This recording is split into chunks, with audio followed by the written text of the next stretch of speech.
Eiichiro Oda's One Piece is perhaps one of the most popular manga and anime series of all time. With over 980 chapters and 920 episodes, One Piece remains the quintessential king of shonen. But because of its huge size, it is either extremely loved or extremely hated. There are mostly no middle grounds, which kind of terrified me as a person looking from the outside. Moreover, just like any other person, I was also kind of intimidated by the size of One Piece, and to me, it felt like a daunting task to begin the story and to go all the way till the very end. I was just not able to muster the courage to do so.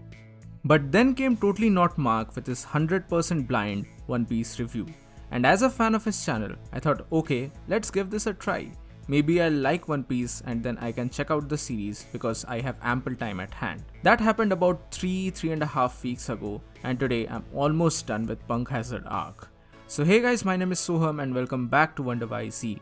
And today for the very first time on this channel, we are going to talk about One Piece, courtesy of Totally Not Mark. In this video, I'll give my initial impressions of the story along with what I feel are the positives as well as negative aspects of the story. Now, some mandatory context that I think I should add here. The thing is that I have never watched One Piece as a kid. I don't even know if One Piece was fully telecasted here in India or not. Moreover, the very premise of a show revolving around pirates, the quote-unquote bad guys, didn't really appeal to me that much. Because I always thought that this was going to be very much anti-shonen, and to be honest, I was not really looking forward to something like this at that time. However, around 2017, I started watching a lot of anime clips and battle moments on YouTube. You know, the usual types of fight compilations and top 10 style videos. And some prominent ones among them were from One Piece.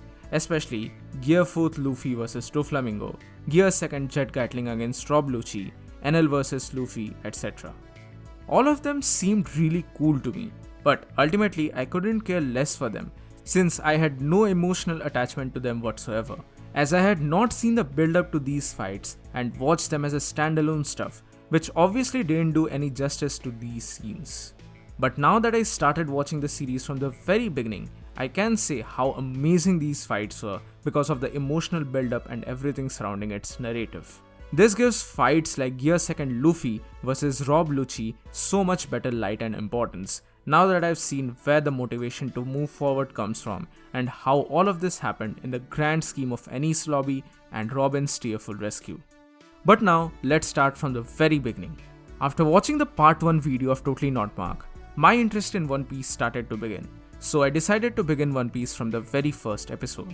Yeah, many people told me that I should have started from the manga and not the anime, but just before starting One Piece, I finished reading the manga of Shingeki no Kyojin. So I wanted to begin with the anime and maybe sometime in future, I'll go back to the manga after I finish all the episodes. But either way, we begin with episode 1. And I'll be very frank with you all, I actually didn't like the starting. I mean, Luffy's introduction was alright, nothing that spectacular in my opinion. Zoro was fine, Usopp's introduction was I guess alright. I can't say anything more about Usopp here, at least in this part of the story.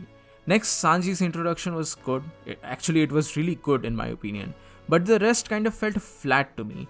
But because of Totally Not Mark's video, I slogged over all this to finally reach Arlong Park. Because that's where the series actually caught my attention. I'll talk about Arlong Park in a bit, but first I must say that had it not been for Totally Not Mark's review video, and obviously the epic introduction of Shanks. Obviously, I cannot forget Shanks, and not just me, any One Piece fan cannot forget Shanks.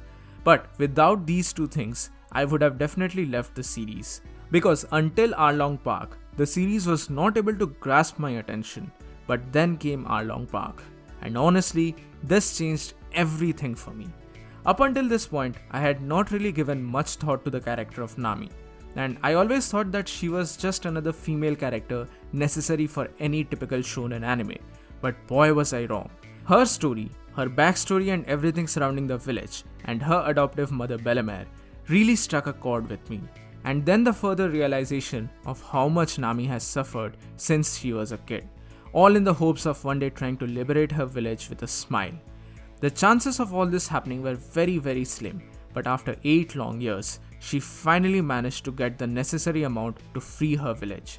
Her lifelong pain was finally coming to an end, and now she could go back to her loved ones. But just then, reality strikes as Arlong reveals his true nature. The brutality and pain of this scene simply made me speechless and I was totally numb. Nami was shattered and broken. She frantically began stabbing her left arm, which had the Arlong symbol. She screamed, threw dirt at Luffy and asked him to leave her. This was a broken person, a person who had hit a rock bottom, not knowing what to do next. And I must add here, Akemi Okamura's performance in this particular scene is probably one of the best works of voice acting I have ever heard. It's as if the scene was actually happening right in front of you. And just then, Nami breaks down and asks Luffy for help. This was the scene which made me realize that yes, this journey of 920 plus episodes is definitely worth taking. This was the moment that made me a fan of the series, and the subsequent action of Luffy was just heartwarming. Heartwarming to say the least. He entrusted her with his most precious thing in life, the straw hat, and went on to face Arlong along with the rest of the crew who was simply waiting for the captain's orders. Goosebumps indeed. And this feeling, this sensation, I felt it again in two more instances. Two more instances of extreme emotions. I'm not implying that One Piece doesn't have any other emotional scene or any other powerful scenes. No, that's far from the truth. But two scenes or two moments impacted me a lot. Firstly, Robin's I want to live moment from Enies Lobby. I mean, what can I even say? I have never been so depressed by a fictional character's backstory up until this moment. Everything about this scene was brutal, traumatizing, emotional and impactful. And the other one is Little Koala's traumatizing past, where she forgot how to show her emotions, even after being rescued by Fisher Tiger. These two scenes were simply a train wreck of emotions, and if I try to go in depth on this particular aspect, then this video will get outrageously long. So I'm planning to talk about the three girls of One Piece in a future video. Moving on. Now I know that this has been said again and again, but man, the setting and world building of One Piece is simply amazing. Like sure, we are watching the story through the perspective of the Straw Hats, but even for a second, it never feels like the story is just about them. Instead, it's the Straw Hat gang that is part of a world much bigger than them. And once again, I've just seen the tip of this massive world. And I'm pretty sure there's a lot more to all of this in the upcoming chapters, especially in Dressrosa and Yonko's saga. And also, one small aspect of the story which I really enjoyed was going back to previous incidents, characters and concepts. It never feels like after an arc is over, the events of that thread stops then and there. No, it's progressing just like the Straw Hats. I really enjoyed when ongoing arcs made references or were outright based upon previous arcs. They not only strengthen the world building, but rather they give the reader a sense of satisfaction and fulfillment for actually investing their time in the aforementioned chapter. Perfect examples of this are the reintroduction of Koby, who very well might go on to become one of the most important parts of this story, especially in regard to the world government. Then there's Luffy's father Dragon, and the best example would be the entirety of Arlong Park in the Fisherman Island arc. Moreover, I have not reached this part of the story yet, but Little Koala reappearing in Dressrosa must be amazing. Really eager to see what she does as an adult along with Sabo. Now that being said, I'm quite bored of one particular aspect of the story which pops up again and again in almost every arc. I mean, I understand why it's done, but it became so frequent that it's kind of annoying now. And this is the Straw Hats being falsely accused. Yeah, I get it.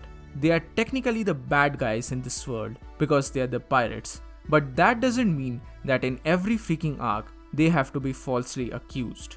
We kind of got this in Alabasta, we got this in Skypiea, we got this quite extensively in Water 7 to the point where they were accused of being murderers, and even in Fisherman Island, the same thing happens. This becomes really repetitive and annoying after a while. Oh, and also the 5 to 6 minutes of recap along with the story of Goldie Rogers is really unnecessary. I always tend to skip it. And a slight pet peeve of mine is that how much cigarette and how much smoke do these guys consume? I mean, Sanji is always smoking, Smoker is always smoking, and many more characters are always seen smoking. I mean, alright, this is a part of their personality I guess, but it's kind of lame to be honest. But moving on, one important aspect of any anime, in my opinion, is the music and OST. It can very well make or break a show because it's music that adds the extra layer of immersiveness that is not really found in manga. And here in One Piece, it is alright. Frankly speaking, it's quite alright in my opinion. It's not the best thing in the world and it's not the worst thing in the world. Some of the fight OSTs are really great, especially Zoro's OST is very nice, and VR, the Straw Hats version, is one of the best opening songs of all time without a doubt. But the overall soundtrack is not some masterpiece. At best, it's quite decent in my opinion. But one little piece of music which I absolutely adore was More and Yet More. This was the name of the next episode preview music, which was so damn good that I was actually sad when it was replaced by something else after the time skip. Also, credit where credit is due, Brook's Bink Sake was phenomenal. Actually, everything surrounding Brook is phenomenal to some extent. Moving on, another thing which I really wanna ask is, what the hell is the actual story of this damn world? Why is it so secretive that the whole nation of Ohara had to die? What amount of atrocities must have happened in the past that all of this is being kept a secret? Who knows, maybe the ancestors of celestial dragons almost killed everyone. And what exactly is the will of D? What the hell does D stand for? Dream? Destruction or demon? Will of demon? Maybe, who knows actually. It might all tie back to the history of the Void Century, where the D clan was eradicated by the celestial dragons, and the D named characters we know today are actually the descendants of the people who survived that massacre. Who knows, I have many wild theories and speculations in this particular regard. But other than all that, there are certainly very deep and moral elements to the story via which Oda kind of places a mirror to the real world issues. I especially like the conflicting ideologies of absolute justice and true justice, and I know that this has been further expanded in the series via the introduction of a new Vice Admiral after the time skip. But even before that, the shenanigans of the world justice and how it is implemented really made me think for a moment. And I feel that an important aspect of the story is that Oda is not actually preaching something here. He's rather holding up and showing up the moral compass that nothing is perfectly divided into good and bad. In the narrative of One Piece, the citizens see the world government and navy as this peacekeeping entity that is trying to save the civilians from the tyranny of the dangerous pirates. Fair enough, there are most certainly a lot of dangerous people in the world who find pleasure in exploiting poor people. But at the same time, this very same navy and world government, in the name of absolute justice, tries to do outrageous acts which are borderline criminal.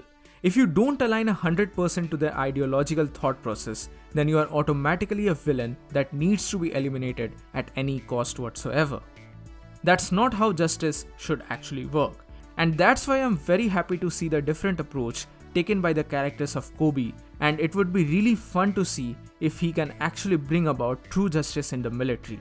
But on top of that, this very same justice system allows the systemic discrimination by giving the celestial dragons the freedom of slave trade. But sorry. The word slave is a taboo here. They don't use the word and bam, the situation is perfectly solved, as if nothing wrong actually happened here. What a load of crap in the name of justice. In such a scenario, one will definitely have problems with this system. And boy oh boy, Luffy punching the celestial dragon was oh so satisfying in the Shabodi arc. Moreover, Luffy brings a very important discussion to this table as well, the sense of freedom. Freedom from the shackles of this hypocritical system called justice. And I don't know why, maybe because I finished Shingeki no Kyojin before starting One Piece, but I'm like seeing a pattern here. Great mangakas are really trying to question the morality of the audience and trying to invoke questions in themselves. In Attack on Titan, this can be seen with the philosophy of brainwashing, and here in One Piece, I can see this in the form of issues like the ridiculous nature of justice, slavery, and racism. It's as if the reader is seeing a mirror to the real world problems, and invoking this sense of question and self-doubt is definitely a sign of a great story. Or at least, that's what I tend to believe. Overall for me, One Piece has been a great ride so far. There have definitely been some low points in the series, but overall I quite enjoyed it. I mean, I cried for a freaking boat. Mary, we miss you. We definitely miss you. Anyway, to sum up my experience, Arlong Park was a great introduction to the series. Alabasta was fun and unique, especially the ending where the Straw Hats raised their arms for a departing Vivi. That was so damn good. Next, Skypiea was interesting. It certainly dragged on a bit towards the beginning, but I really liked the shenanigans of Mantra that is later on introduced as Haki. NL vs Luffy was fun, and the Golden Ball was a really interesting handicap for Luffy. But the backstory of Mont Blanc Noland and Caligara was certainly the highlight of this arc. Then came Long Ring, Long Lang, Long whatever, Long. I honestly don't care. I have never been so disappointed and disinterested by an arc like this piece of garbage. Yeah, it had some decent moments, but overall, this is just not my cup of tea. I don't know if the general fandom liked it or not, but I certainly disliked it a lot, except for the ending with Kuzan. Water 7 had a decent introduction, but Enies Lobby was the peak of One Piece for me. Up until this point, the story has always revolved around the Straw Hats. Everything has happened to them or happened around them, and thus they became a part of it. But Enies Lobby changed this totally, because here they chose to do all of this. The Straw Hats collectively chose to go up against the world government in order to rescue Robin. And what can I say? Everything about this was simply perfection. And when Sogeking finally sniped the world government flag as the Straw Hats declared war, my goodness, again goosebumps, simply goosebumps everywhere. And surprisingly enough, post Enies Lobby was quite fun as well, especially with the revelations of Monkey D. Garp. Next, Thriller Bark. It was okayish at best, but no. I would like to rectify myself here. Thriller Bark was also mediocre, but Brook and his backstory saved it from becoming my least favorite arc. Shabodi was alright, but the bit with Luffy punching the Celestial Dragon was absolutely satisfying. Both Amazon Lily and Fisherman Island were important to understand the history of slavery and racism in the world of One Piece. And Impel Down and Marineford were simply spectacular. I mean, I don't even need to explain why. And that's that. I'm currently watching Punk Hazard, but until I finish it, I won't be able to give my opinions on it.